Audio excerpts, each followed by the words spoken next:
Adam Rourke adjusted his tie as he walked through the mahogany doors of the Capitol Grill.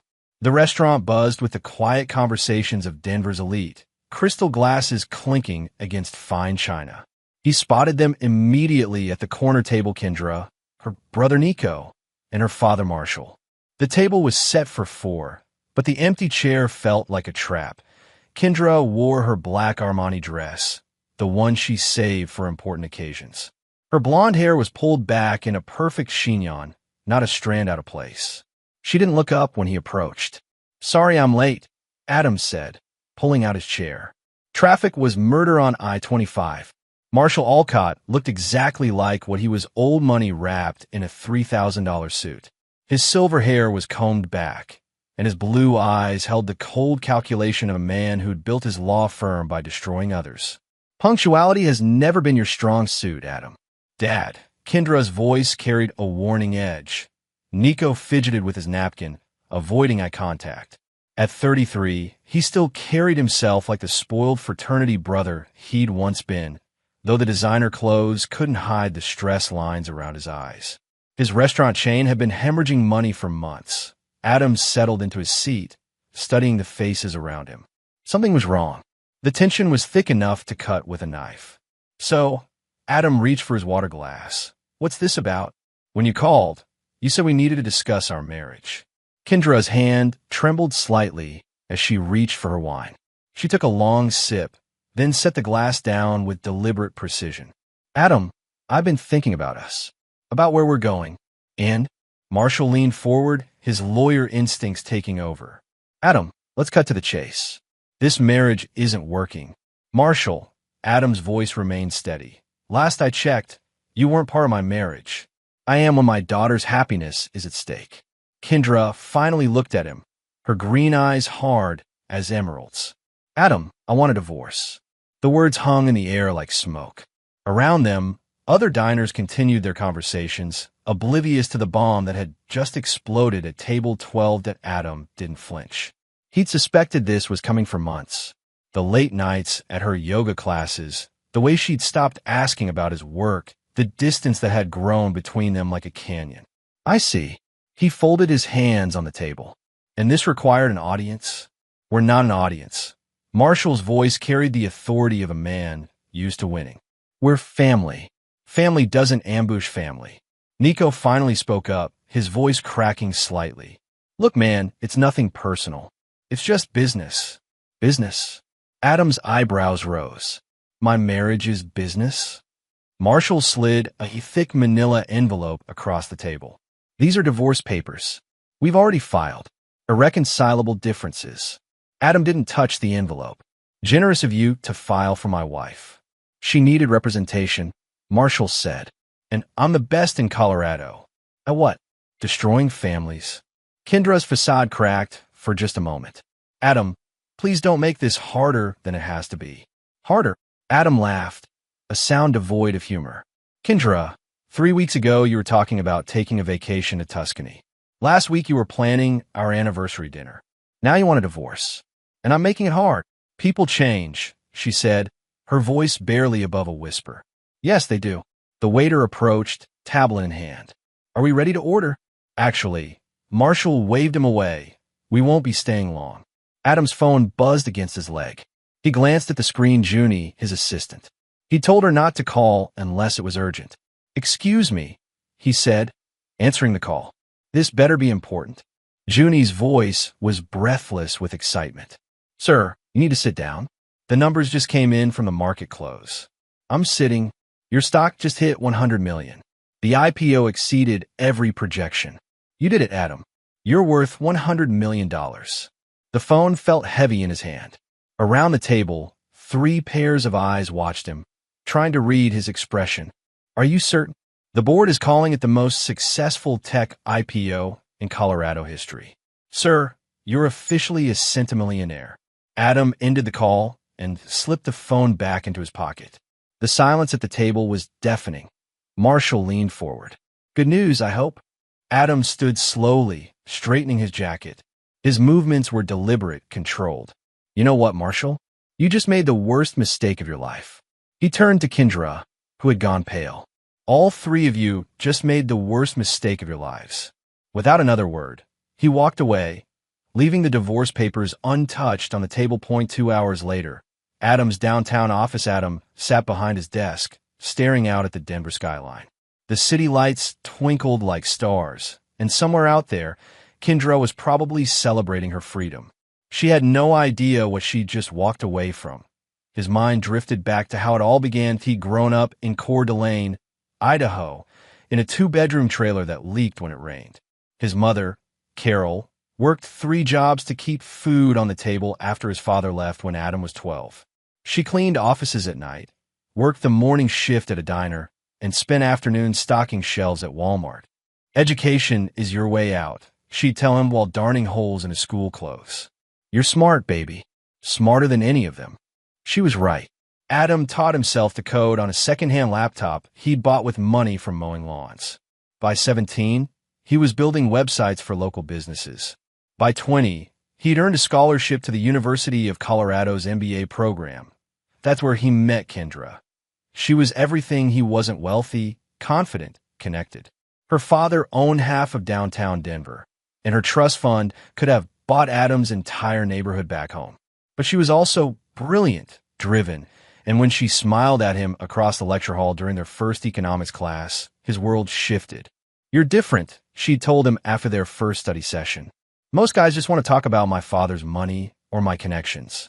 You actually listen." For 2 years, she did support him. When his laptop died, she bought him a new one. When he couldn't afford the expensive textbooks, she shared hers. When he worried about student loans, she insisted money shouldn't be a barrier to his education. But Adam wasn't stupid. He saw how her friends looked at him, the scholarship kid who didn't belong at their country club dinners. He noticed how she changed the subject when he talked about his mother or his hometown. And he watched how her face would tighten when professors praised his ideas over hers. By their final semester, she'd stopped asking about his business plan for the tech startup he was developing. She'd roll her eyes when he worked late in the computer lab, calling it his little hobby. "When are you going to focus on something real?" she'd ask. "My father could get you a position at his firm. Corporate law pays well." But Adam had learned to read people. He saw the hunger in her eyes when she talked about his potential earnings. He noticed how she'd casually mentioned joint bank accounts and shared assets. So he made a decision that would save him years later. He called Zeke Brody. Zeke was 58, a former professor who'd left academia to build his own consulting empire. He'd mentored Adam through his hardest classes and had become something of a father figure. "I need to protect what I'm building," Adam had told him over coffee. "Smart kid," Zeke had replied. "Love makes people stupid. Business shouldn't." Together, they'd structured Adam's company through a series of holding trusts and corporate entities. Adam maintained complete control, but the legal ownership was buried so deep that even the best lawyers would need months to untangle it. The company was registered in Delaware with offshore trustees and bulletproof corporate protections. When Adam married Kendra 3 years later, she signed a prenup that looked generous but protected nothing of real value. The house, the cars, the joint checking account, all window dressing. His real assets were untouchable. "You don't trust me," she'd said when he'd insisted on the prenup. "I don't trust anyone with my life's work," he'd replied. Now, sitting in his office with the Denver lights spread below him, Adam realized he'd been preparing for this moment for 8 years. 1 week later, Adam's phone buzzed with notifications every few minutes. Social media, news alerts, text messages from friends and business associates. Kendra's public relations machine was running at full speed. The Denver Post's headline read, "Tech Mobile's wife speaks out about emotional abuse." The article featured a photo of Kendra looking devastated outside their Highlands Ranch home, Nico's arm around her shoulders in a protective gesture. Adam became obsessed with work. The article quoted her as saying, "He'd disappear for days. When he was home, he was cold, distant. I felt like I was married to a stranger." The piece painted a picture of a successful woman finally finding the courage to leave an emotionally abusive workaholic. Social media ate it up. Hashtag Kendra Strong started trending. Women's empowerment groups praised her bravery. Business publications analyzed whether Adam's personal issues would affect his company's stock price. But Adam had something they didn't know about. 3 months ago, he discovered Kendra's affair by accident. He'd been looking for his charger in her purse when her phone lit up with a text from Silas Grady. "Can't wait to see you tonight. Tell Adam you're at yoga again." Silas, his former best friend from business school. The same Silas who'd been a groomsman at their wedding. The same Silas who'd been coming to their house for dinner twice a month, shaking Adam's hand and complimenting Kendra's cooking while planning to betray him. Instead of confronting them, Adam had done what he did best. He'd gathered intelligence. Kendra had forgotten that their iCloud accounts were linked. Every photo she took, every location she visited, every text message was automatically backed up to their shared family account. Adam had downloaded everything. Screenshots of intimate messages, GPS logs showing her at Silas's apartment when she claimed to be at yoga, photos they'd taken together at restaurants and hotels around the city. The most damning evidence was from their own security system. Kendra had brought Silas to their lake house, the same house where she and Adam had spent their honeymoon. The cameras had captured everything. Them kissing by the fireplace, sharing a bottle of wine Adam had been saving for their anniversary, making love in the bed where Adam slept, but Adam hadn't released any of it. Let them hang themselves, he'd told Junie when she'd asked why he wasn't fighting back against the media coverage. Quietly. Because Adam understood something that Kendra, Marshall, and Nico didn't. The truth was a weapon, and weapons were most effective when your enemies didn't see them coming. Marshall Alcott's law firm. 2 weeks after the dinner, Marshall Alcott's corner office overlooked downtown Denver, its windows offering a commanding view of the city he'd helped shape through decades of ruthless legal maneuvering. His mahogany desk was covered with documents, depositions, and financial statements. Across from him sat Kendra and 3 of his best associates. "The community property laws in Colorado are clear," Marshall said, adjusting his reading glasses. "Anything acquired during the marriage belongs to both spouses equally." Kendra nodded eagerly. "His company was just an idea when we got married. I supported him emotionally, financially. I deserve half. More than half," added Jessica Wright, one of Marshall's senior associates. "We're arguing that your emotional and financial support was instrumental in the company's development. Without you, there would be no success." Marshall smiled the predatory smile that had terrorized opposing counsel for 30 years. "We'll take everything. The house, the cars, half the company's stock, and monthly spousal support. By the time we're done, Adam Rourke will understand the cost of crossing the Alcott family." 3 hours later, Marshall's confidence had evaporated. "What do you mean corporate entity?" Kendra's voice rose to near hysteria. David Chun, Marshall's top corporate attorney, spread the documents across the conference table. His face was grim. "Adam's company isn't owned by Adam. It's owned by something called RB Holdings, which is owned by Mountain Trust Services, which is owned by a Delaware corporation called Apex Ventures, which is owned by a Cayman Islands trust." In English, David, Marshall snapped. "He doesn't own the company. He's listed as Chief Executive Officer and Managing Director, but he has no direct ownership stake that we can claim."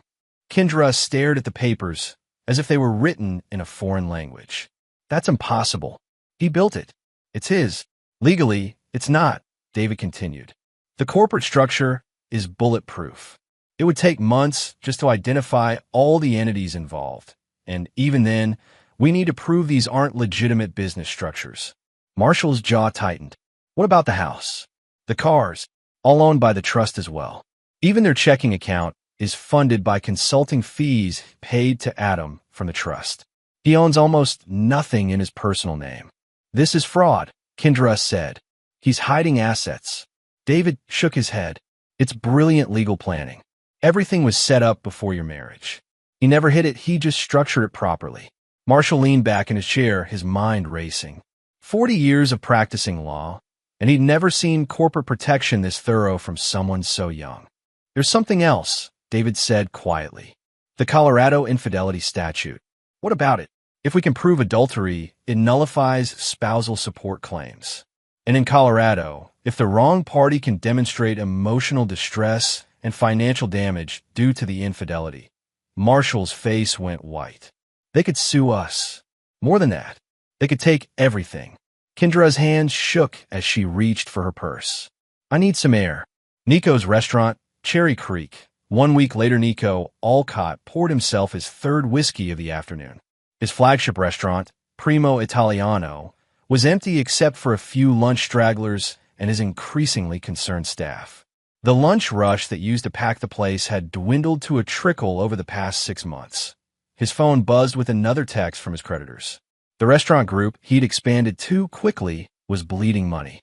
3 locations had already closed. He was 2 months behind on rent at the others. When Adam walked through the front door, Nico almost dropped his glass. Adam. Nico stood, smoothing his wrinkled shirt. I wasn't expecting you. I bet you weren't. Adam took a seat at the bar, his movements calm and deliberate. Nice place. Heard business has been slow. It's just a rough patch. The economy, you know. Adam nodded to the bartender. Bourbon neat. He turned back to Nico. How much are you into them for? Who? Don't play stupid, Nico. Your creditors. How much? Nico's face flushed. That's not really your business. 2.7 million, Adam said quietly. Plus interest. Plus penalties for late payments. The color drained from Nico's face. How do you know that? Same way I know about the tax liens. The unpaid vendor invoices. The staff paychecks that bounced last week. Adam, look, if this is about Kendra. This isn't about Kendra. This is about loyalty. The bartender placed Adam's bourbon in front of him. He took a small sip, savoring the burn. I have a proposition for you, Adam said. I'm developing a new software platform. Food service management. Point of sale, inventory tracking, customer analytics. It could revolutionize restaurant operations. Nico leaned forward, desperation flickering in his eyes. Yeah, I need someone tested. Someone with multiple locations, varied customer bases. Someone who understands the industry. That sounds perfect. When do we start? Adam smiled, but it didn't reach his eyes. There's just one condition. Complete confidentiality. You'd be signing an NDA that would make your head spin. Nothing about the project leaves this room. Of course. Absolutely. Good. Adam slid a business card across the bar. Call my assistant tomorrow. She'll set up the first meeting. After Adam left, Nico sat alone, staring at the business card. For the first time in months, he felt hope. What he didn't know was that the software Adam had described didn't exist. What did exist was a carefully planned trap, and Nico had just walked into it 2 weeks later. Are you absolutely certain? Adam asked Junie over the phone. Positive. Nico met with representatives from Quantum Dynamics yesterday. Same restaurant, same booth. He had a laptop with him and was showing them documents. Quantum Dynamics was Adam's biggest competitor, run by Trevor Walsh, a former Silicon Valley executive who'd moved to Denver specifically to challenge Adam's dominance in business management software. Did he get on video? Everything. He handed over what looked like a USB drive. They gave him an envelope. Adam smiled. Nico had taken the bait exactly as planned. The fake software specifications Adam had given him were watermarked with invisible digital signatures. Any company that tried to use them would be caught red-handed. Junie, call Richard Steinberg at Morrison & Associates. Tell him I need to file suit for corporate espionage and breach of contract. And give me a meeting with Trevor Walsh. You want to sue your brother-in-law, ex-brother-in-law. And yes, Quantum Dynamics headquarters. 3 days later, Trevor Walsh's office was a monument to Silicon Valley excess transplanted to Colorado, exposed brick walls, standing desks, and motivational posters about disrupting the paradigm. Trevor himself was 45, but dressed 25, his gray hair dyed black and his skinny jeans paired with a blazer that cost more than most people's cars. Adam Rourke. Trevor stood with arms spread wide. To what do I owe the pleasure? Adam placed a thick folder on Trevor's glass desk. Corporate espionage. Theft of proprietary information. Conspiracy to defraud. Trevor's smile faltered. I'm sorry. 3 days ago, your people met with Nico Alcott. He provided you with software specifications stolen from my company. That's a serious accusation. Adam opened the folder, revealing photographs of Nico's meeting with Quantum employees. These are serious photographs. Trevor picked up one of the images, his face growing pale. Adam, I had no idea these were stolen. Nico said he was developing his own restaurant management system. Did he? Because these specifications were created specifically for this test. They contain digital watermarks that can be traced directly back to my servers. Look, if there's been a misunderstanding, there's been a theft. The question is whether you're going to cooperate with my attorneys or whether I'm going to assume you were complicit. Trevor sank into his chair. What do you want? Nico, everything he gave you. Complete records of your communications and your testimony in court. And if I cooperate? Adam smiled coldly. Then maybe I don't destroy your company in the process.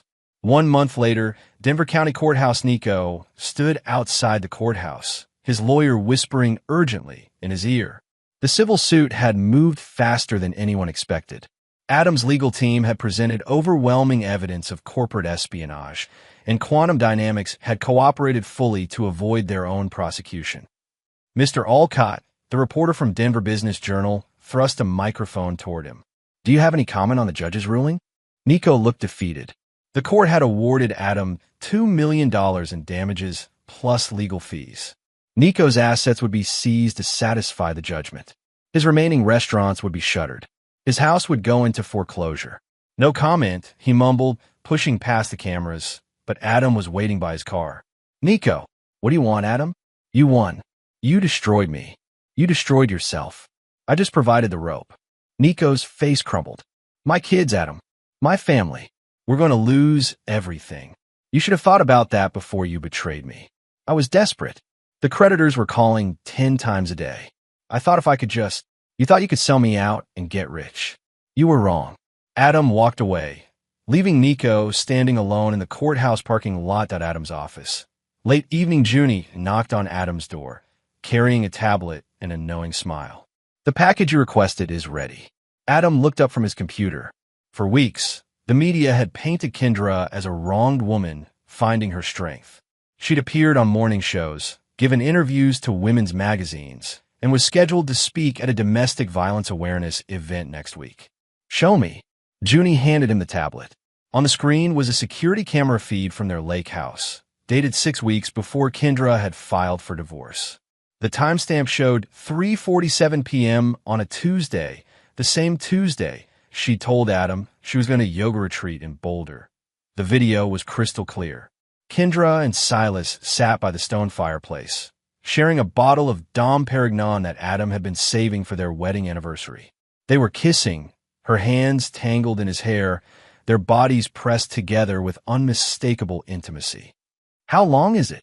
47 minutes. But we edited it down to the most compelling moments. Adam watched as the camera captured them moving to the bedroom. He felt nothing, no pain, no anger, just cold calculation. The metadata, unaltered. Date, time, location, all verified. Our tech guys say it would pass any forensic examination. Social media accounts. Anonymous uploads to 6 different platforms simultaneously. Twitter, Instagram, TikTok, YouTube, Facebook, and Reddit. Each from different IP addresses, different devices. Untraceable. Adam nodded. Do it. At exactly 8 p.m. Mountain Time, the video went live across every major social media platform. The caption was simple.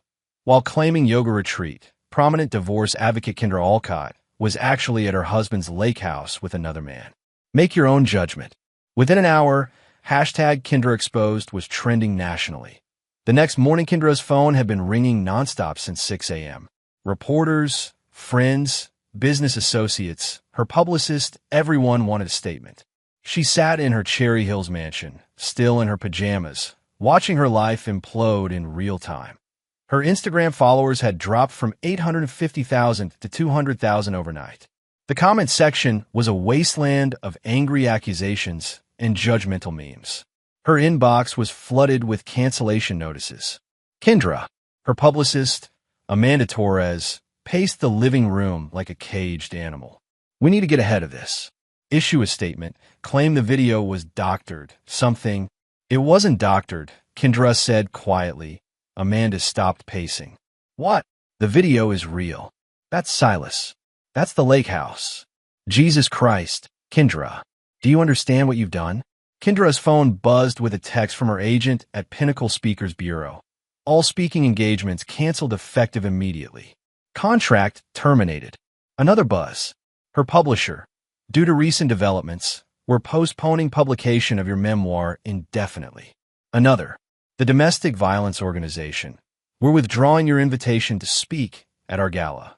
By noon, Kendra had lost her book deal, her speaking engagements, 3 endorsement contracts, and her board position at the Women's Business Alliance. The video had been viewed 18 million times. Marshall Alcott's law firm. The following week, Marshall stared at the resignation letter on his desk. It was the 4th one this week. His partners were jumping ship faster than rats from a sinking yacht. Marshall, his longtime partner Robert Hastings, stood in the doorway, his expression grim. We need to talk. If this is about the Peterson account, it's about all the accounts. Half our corporate clients have terminated their contracts. The Morrison family pulled their business. Even the Thornton estate is reconsidering. Marshall's reputation had been built over 40 years of aggressive litigation and strategic political connections. But reputation was a fragile thing, and the public exposure of his daughter's affair had tainted everything he'd built. People will forget, Marshall said, though his voice lacked conviction. No, they won't. Not when Adam Rourke is reminding them. What do you mean? Robert closed the door and took a seat. Adam bought the Riverside Properties portfolio yesterday. Guess which building houses our offices? Marshall's blood ran cold. He's our landlord as of yesterday, and he's not renewing commercial leases for any tenants associated with reputation management controversies. That's a direct quote from his property management company. He can't do that. Actually, he can. The lease expires in 6 months, and as long as he doesn't discriminate based on protected classes, he can refuse to renew for any reason. Marshall stood and walked to his windows, looking out at the city he'd once commanded. Now it felt like a foreign place where he no longer belonged. There's more, Robert continued. The Colorado Bar Association received an ethics complaint yesterday. Anonymous tip about potential conflicts of interest in representing family members. That's ridiculous. Lawyers represent family members all the time. Not when they're also business partners in undisclosed real estate ventures. Marshall spun around. How could anyone know about? He stopped. The only person who could have known about his silent partnership in Kendra's boutique investments was someone with access to very private financial records. He's been investigating us, Marshall said quietly. For months, by the look of it. Bank records, property filings, business licenses. Everything's legal, but it doesn't look good when it's all laid out in one complaint. Marshall's phone rang. The caller ID showed his biggest client, Meridian Corporation. Marshall, the CEO's voice was cold. I'm afraid we're going to be making a change in legal representation. Frank, we've worked together for 15 years, and I appreciate that. But recent events have made the board uncomfortable with our association. Nothing personal. After he hung up, Marshall stared at the phone for a long moment. How many more are we going to lose? He asked Robert. All of them, probably. Adam Rourke has friends in every industry in this city. And word travels fast about attorneys who can't keep their family scandals private. 2 weeks later, the auction sign in front of the Alcott family estate was small and discreet, but it might as well have been a billboard. Marshall stood on his circular driveway, watching strangers walk through the house where he'd raised Kendra, where 3 generations of Alcotts had built their legacy. Mr. Alcott, the real estate agent approached with a clipboard. We have several serious bidders. The minimum bid will be $3.2 million. Marshall nodded absently. The house was worth $6 million, but distress sales never brought full value to a black Tesla pulled up to the gate. Adam Rourke stepped out, dressed in jeans and a casual button-down shirt. He looked younger somehow, as if the stress of the past months had lifted from his shoulders. Marshall. Adam's voice was polite but cold. Adam, come to Glow. Actually, I came to make an offer. The auction isn't until next week. Not for the house. For your lake property in Breckenridge. Marshall's face darkened. The lake house had been in his family for 60 years. It was the last asset he'd hoped to keep. It's not for sale. Everything's for sale at the right price. Adam handed him a cashier's check. For $0.5 million. Cash. Today. Marshall looked at the check. It was more than the property was worth. more than he could hope to get in a forced sale. Why? Adam smiled, and for a moment, Marshall saw something predatory in his expression. I'm turning it into a corporate retreat center. Team building exercises, leadership seminars. I think it'll be very popular with tech companies. The implication was clear. The place where Marshall's family had created memories for 3 generations would become a playground for the industry that Adam dominated. I'll need an answer by 5 o'clock, Adam said, walking back to his car. Marshall stood alone on his driveway, holding a check that represented the end of everything his family had built. At T4:59 p.m., he called Adam's office and accepted the offer. Silas Grady's downtown apartment. 2 weeks later, Silas paced his high-rise apartment, phone pressed to his ear, sweat beading on his forehead despite the air conditioning. What do you mean the funding fell through? He shouted at his phone. You said the series, it was guaranteed. The voice on the other end was apologetic but firm. The venture capital firm had changed their minds about backing Silas's new company, Innovate Tech Solutions. Something about reputational concerns and market instability. It was the 3rd investor to back out this week. Silas threw his phone onto the leather couch and walked to the bar cart in the corner. His hand shook as he poured 3 fingers of scotch and downed it in one gulp. Everything had been going according to plan. After the security footage of him and Kendra went public, he'd weathered the initial storm by positioning himself as a startup founder ready to disrupt the business software industry. He'd claimed that his intimate knowledge of Adam's company would help him build something better. The tech blogs have been interested. Former insider plans to challenge Rourke Empire, TechCrunch had written. Several investors had expressed preliminary interest. Then the lawsuits started that Adam's lawyers had filed for slander, claiming Silas was using insider information to damage his former company's reputation. They'd also sued for violation of non-disclosure agreements that Silas had signed years ago when Adam had shared early development plans with him as a friend.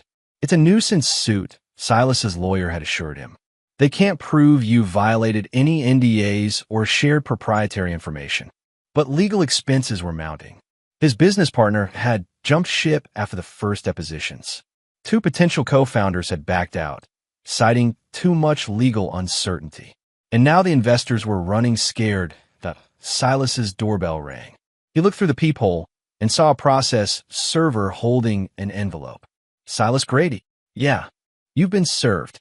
Silas took the envelope with trembling hands. Inside was a summons for a new lawsuit. This one from Adam's company alleging theft of trade secrets and conspiracy to defraud. The monetary damages sought were $15 million. 6 months later, Arapahoe County Courthouse Judge Patricia Williams looked over her reading glasses at the parties assembled before her. Mr. Grady, please stand for the reading of the verdict. Silas stood on unsteady legs, his court-appointed attorney beside him. He couldn't afford his original lawyer anymore, not after his assets had been frozen during the legal proceedings. In the matter of Rourke Technologies versus Silas Grady, this court finds the defendant liable for violations of non-disclosure agreements, theft of proprietary information, and conspiracy to damage the plaintiff's business reputation. Silas felt the floor seem to tilt beneath his feet. The court awards damages in the amount of $8.2 million, plus legal fees and court costs. Your Honor, Silas's lawyer stood. My client doesn't have the financial resources to. Then his assets will be seized to satisfy the judgment. Next case. Outside the courthouse, Silas sat on the stone steps, his head in his hands. Everything was gone: his apartment, his car, his bank accounts, even his furniture.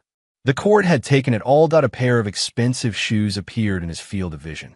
He looked up to see Adam standing over him, perfectly dressed, as always. Silas, come to gloat. Adam sat down beside him on the courthouse steps. Actually, I came to give you something. He handed Silas a business card. There's a tech support company in Boulder. They're hiring junior developers. The pay is about $40,000 a year. Silas stared at the card. You're offering me a job? I'm offering you a chance to start over. Clean slate, as long as you stay away from my industry and my family. Why would you help me? Adam stood, straightening his jacket. Because destroying you completely would make me like them. And I'm not like them. He walked away, leaving Silas alone on the courthouse steps, holding a business card that represented the only future he had left. Denver Family Court, 6 months after the divorce, filing judge Rebecca Martinez had presided over family court for 23 years, and she'd seen every variation of human greed and deception that divorce could produce. But the case of Rourke versus Rourke was proving to be one of the most complex and one-sided she'd ever encountered. Adam sat at the plaintiff's table with his attorney, David Richardson, a silver-haired man whose reputation for thoroughness was legendary in Colorado legal circles. Across the aisle, Kendra sat beside Marshall, who looked like he'd aged a decade in the past year. "Your Honor," Marshall stood for his closing argument, "my client entered this marriage in good faith.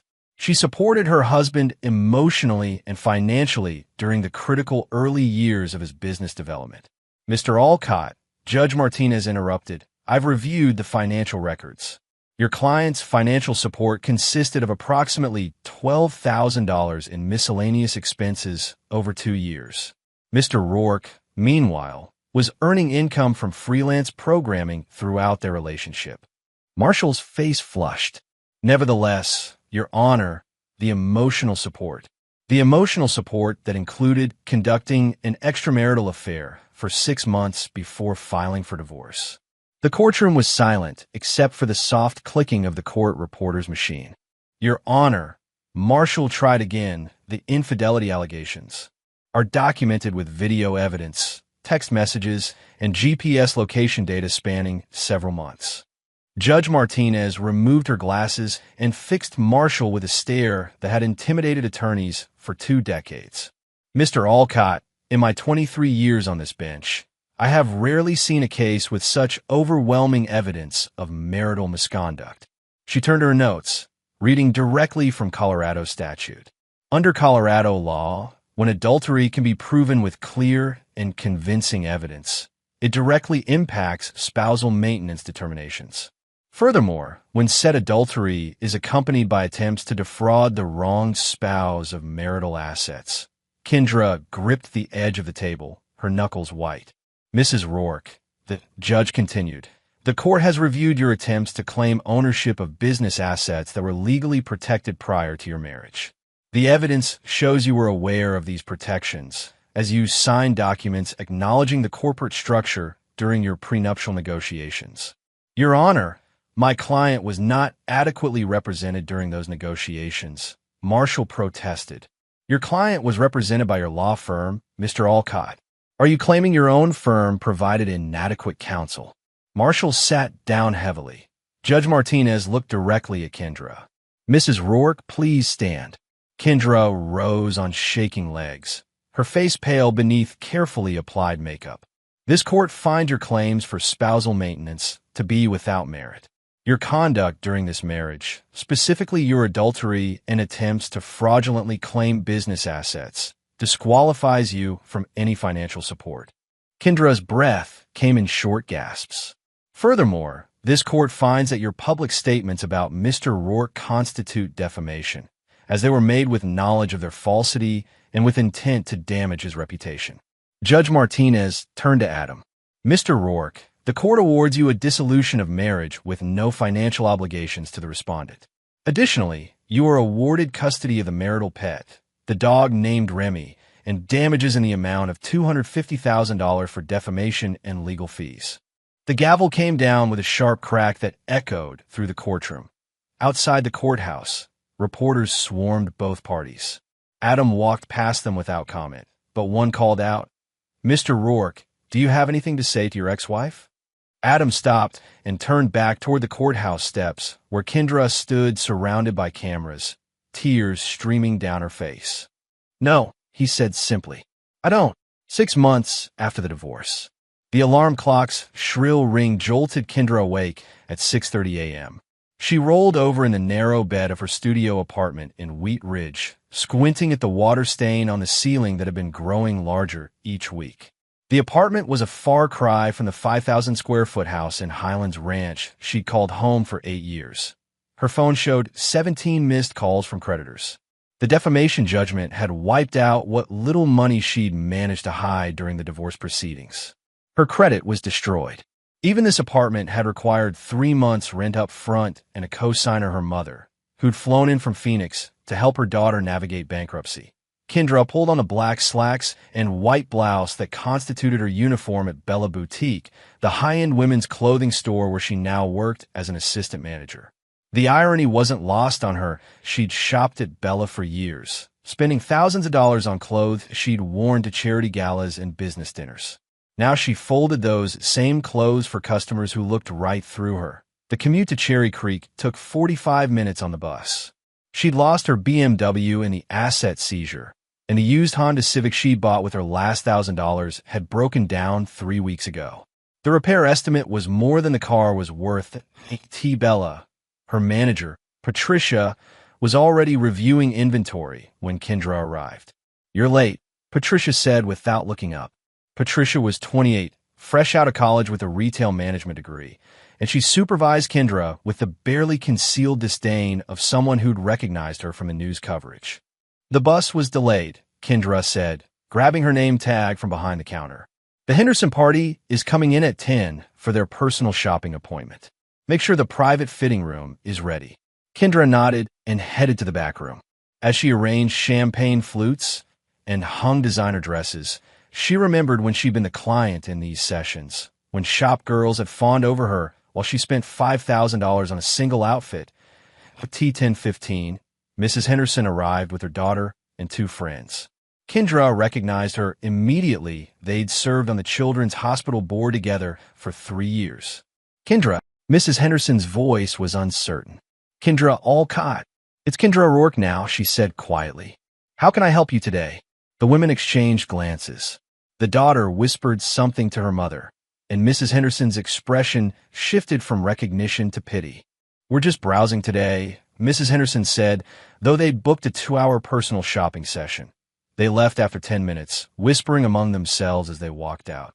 During her lunch break, Kendra sat in the back alley behind the store, eating a peanut butter sandwich she'd packed from home. Her phone buzzed with a Google alert she'd set up months ago, any news mention of Adam's name. The headline read, "Tech mogul Adam Rourke donates $5 million to Children's Hospital." The article featured a photo of Adam presenting an oversized check to the hospital's board of directors, the same board where Kendra had once served as vice chair. She scrolled through the comment section, a masochistic habit she couldn't break. Good to see successful people giving back. Much better use of money than supporting gold-digging ex-wives. This guy's a class act. His ex-wife should take notes. Kendra closed the app and finished her sandwich in silence. That evening, she took the bus home to her studio apartment and microwaved a frozen dinner. The local news was running a story about Adam's company expanding internationally, creating 500 new jobs in Denver. His success was everywhere. Billboards for his company lined the highway. News stories about his philanthropy filled the business section. Even the grocery store checkout magazines had started running features about America's most eligible bachelor. She was invisible in his world now, but his world was impossible to escape. 3 months later, outside a closed cafe in downtown Denver, the payphone smelled like cigarettes and desperation. Kendra had sold her smartphone the week before to make rent, and now she stood in the shadow of a building that Adam's company had recently purchased for their new headquarters.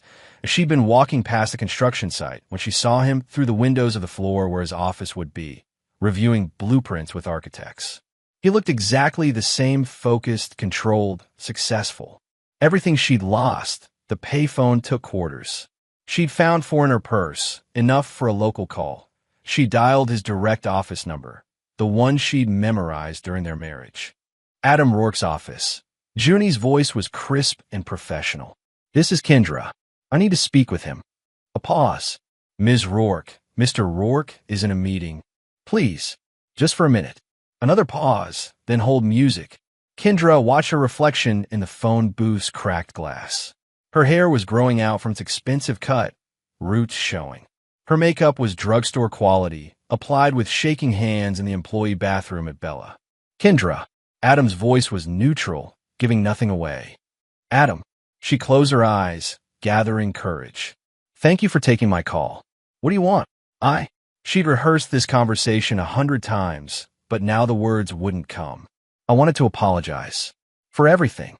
For Silas, for the divorce, for what my family did to you." Silence. I know you probably don't believe me, but I loved you. I really did. And I threw it all away for something that meant nothing. Is that all? Tears stung her eyes. I was hoping maybe we could talk. Just talk. About what happened, about what, Kendra? About how you cheated on me for 6 months. About how you tried to steal my company. About how you and your family tried to destroy me. I know you're angry. I'm not angry. His voice was perfectly calm. Anger is what you feel toward people who matter. You don't matter to me anymore. The words hit her like a physical blow. Adam, please. I've lost everything.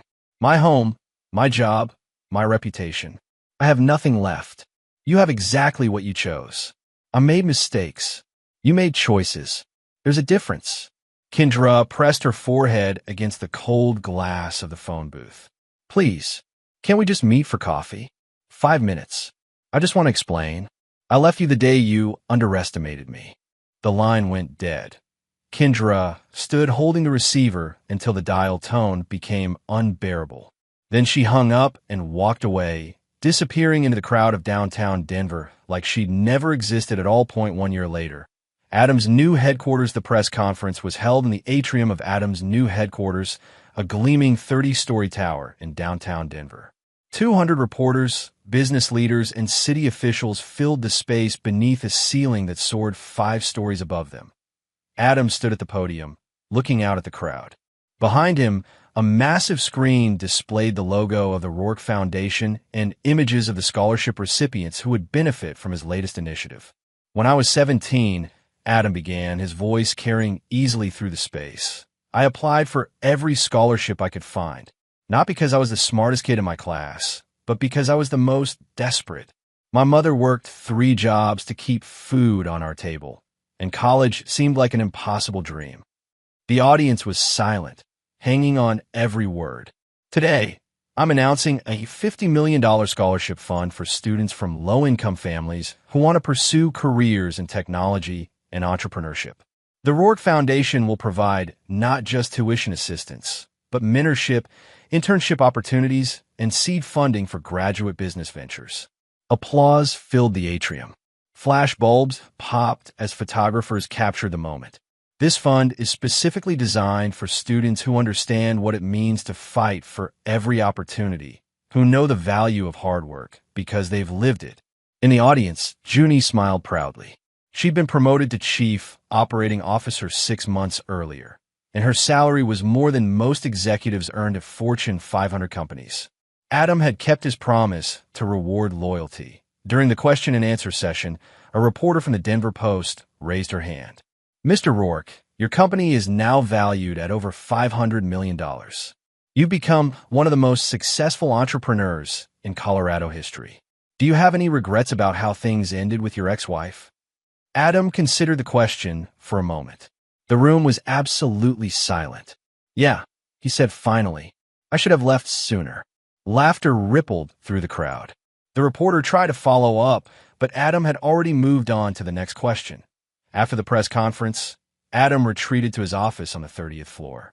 Junie followed, carrying a tablet with his afternoon schedule. The mayor wants to meet about the urban renewal project, she said. And your mother called. She's very proud of the scholarship announcement. Adam smiled. His mother now lived in a house he'd bought her in Coeur d'Alene, mortgage-free, with a monthly allowance that ensured she'd never work again unless she wanted to. Schedule the mayor for next week. And call my mother back, tell her I'll visit next month. One more thing. Junie hesitated. Security flagged someone who's been hanging around the building. A woman. She matches the description of your ex-wife. Adam walked to the windows, looking down at the street 30 floors below. Somewhere down there, Kendra was trying to find a way back into his life.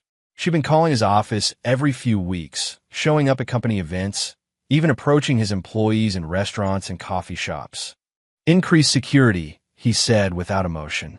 If she approaches the building again, have her arrested for trespassing. Yes, sir. After Junie left, Adam stood alone in his office, looking out at the city he now commanded. Denver sprawled in every direction, and his company's influence touched every corner of it. His software managed operations for hundreds of businesses. His foundation supported dozens of charities. His real estate investments were reshaping entire neighborhoods. And somewhere in that vast city, the people who tried to destroy him were living with the consequences of their choices at Adam's office. 11:47 p.m., the Denver skyline glittered like scattered diamonds against black velvet. Adam sat behind his desk, a glass of 25-year-old Macallan in his hand, reviewing the quarterly reports that had arrived that afternoon. Revenue up 43%. International expansion ahead of schedule. Stock value at an all-time high. His company now employed over 3,000 people across 12 countries. The software they built was used by Fortune 500 companies worldwide. Politicians called him for advice. Billionaires sought his investment expertise. That on his desk sat a single-framed photograph of him at age 8, standing beside his mother outside their trailer in Idaho. She was wearing her Walmart uniform, her hair pulled back after a double shift, but she was smiling. In the photo, her hand rested on his shoulder, and her pride was evident even through their poverty. Education is your way out, baby. You're smarter than any of them. She'd been right. His phone buzzed with a text from Zeke Brody. Saw the news about the scholarship fund. Carol will be proud. Hell, I'm proud. You did it, kid. Adam smiled and typed back. We did it. Another message appeared, this one from an unknown number. I saw your press conference today. You look happy. I'm glad. Okay. He stared at the message for a long moment, then deleted it without responding. To his computer, Adam pulled up the security feed from the building's lobby. The camera showed the empty street outside, lit by the glow of his company's logo on the building's facade. No one was there now, but he knew she'd be back. She always came back, that he'd built an empire without forgiveness, without compromise, without mercy. Every choice had been calculated, every move strategic. He'd turned their betrayal into fuel for his success, their greed into motivation for his generosity to others to eye in the distance. A plane took off from Denver International Airport, its lights blinking as it climbed toward stars. Tomorrow, he would fly to Seattle to meet with Amazon about a partnership that would double his company's reach. Next week, London. The month after, Tokyo. The world was opening to him in ways he'd never imagined as a poor kid from Idaho. Adam finished his whiskey and turned off his computer. The city spread below him like a conquered territory. And for the first time in years, he felt complete peace. He'd won everything that mattered and lost nothing he couldn't afford to lose.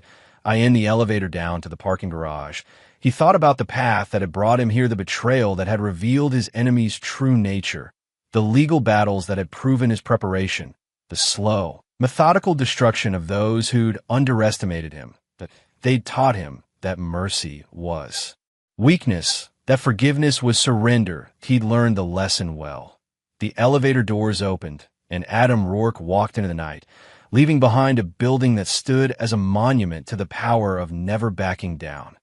Somewhere in the city, his enemies slept in beds they'd made for themselves, and Adam slept in victory.